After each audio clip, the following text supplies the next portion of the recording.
The narrator reflects on the general public's understandable indifference to literature on the morning of October 26, 1928.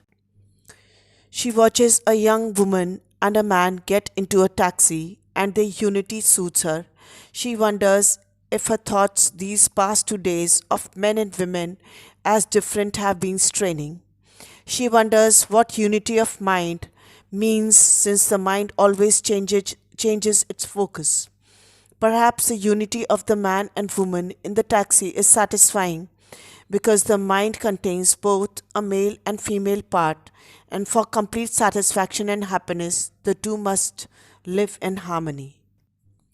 This fusion, she believes, is what poet Samuel Taylor Coleridge was describing when he said a great mind is androgynous. Coleridge did not mean that the androgynous mind favors women in any way. In fact, it does this less than the single sexed mind. Rather, the androgynous mind transmits emotion without impediment. It is naturally creative, incandescent, and undivided. Shakespeare is a fine model of this androgynous mind, though it is harder to find current examples in this stridently sex conscious age. She believes the suffrage campaign for the women's vote provoked men's defensiveness over their own sex. She reads a new novel by a well respected male writer. The writing is clear and strong, indicative of a free mind, but she later notices she protests against the equality of the other sex by asserting his own superiority. And this is as destructive an impediment as any. Only the androgynous mind can foster perpetual life in its reader's mind. The narrator blames both sexes for bringing about this self consciousness of gender. She judges the androgyny of various famous writers. She iterates her idea: if a writer's mind is purely male or female, if there is not total freedom of thought, then the writing will not be fertilized. The taxi takes away the man and woman. Woolf takes over the speaking voice. She says she will respond to two anticipated criticisms of the narrator. First, she says she purposely did not express an opinion on the relative merits of the two genders, especially as writers, since she does not believe such a judgment is possible or desirable.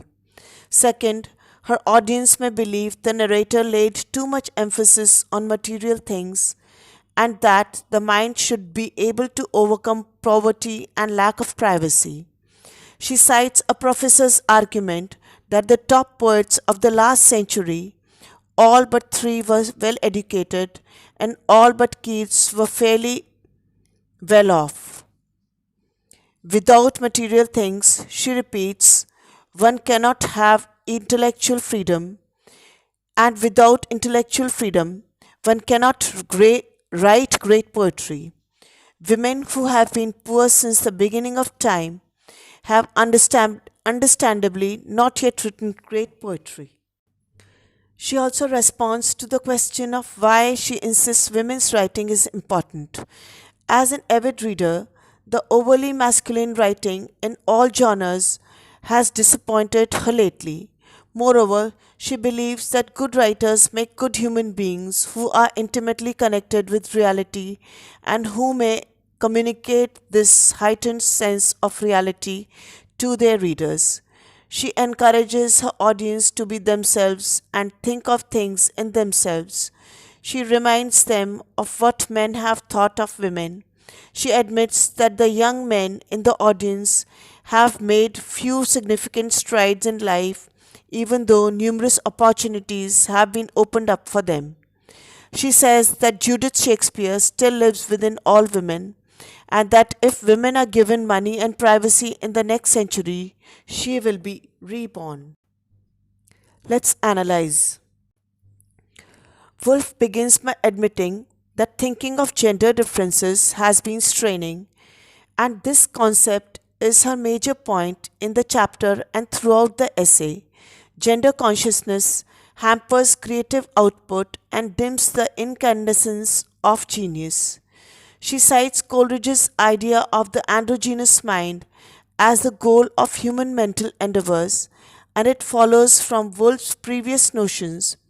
Since it is of both genders, the androgynous mind does not harbor any anger over gender inferiority. Rather, the androgynous mind finds objectivity in its relationship with, as calls it, reality. In other words, the androgynous mind is not concerned with itself, but with its subjects, an impulse Woolf has lauded throughout the essay. It is important to remember that androgyny does not imply a total absence of gender, but such a complete fusion that obliterates any gender consciousness and frees the mind. Therefore, one may still write about men and women, as Woolf has previously encouraged in her discussion of Mary Carmichael. It only means that one should not do so with any sexual axe to grind. This is why Woolf's narrator is a woman. It allows Woolf to write with, as she puts it, integrity. We believe in the truthfulness of the narrator. Had Woolf written as a man, her essay might have smacked of implausibility. However, Woolf constantly restrains herself from writing with anger or fear, checking herself when she slips into such imprisoned thought. Ultimately, the androgynous mind is a highly gendered concept. When Woolf uses the word fertilized to describe the intersection of the sexes in the androgynous mind, she emphasizes the productivity of both genders in it. While Woolf anticipates two criticisms of her work, she ignores two strong rebuttals.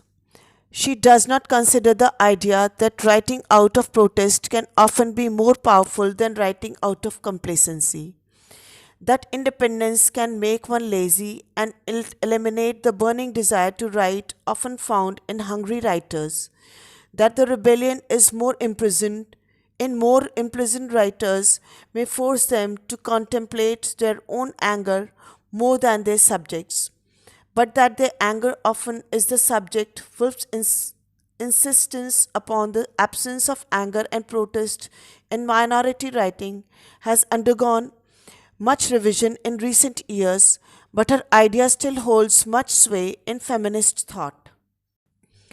Woolf's other idea, that is less palatable now, is her proof that genius flowers only in the rich and educated. Although she previously recognized that women writers in the past had less opportunity to write, both in terms of free time and training, here she inexplicably overlooks it when the subject is poor. Still, she uses the idea only to promote the necessity of financial independence for women, which, along with their need for privacy, caps the essay's main premise.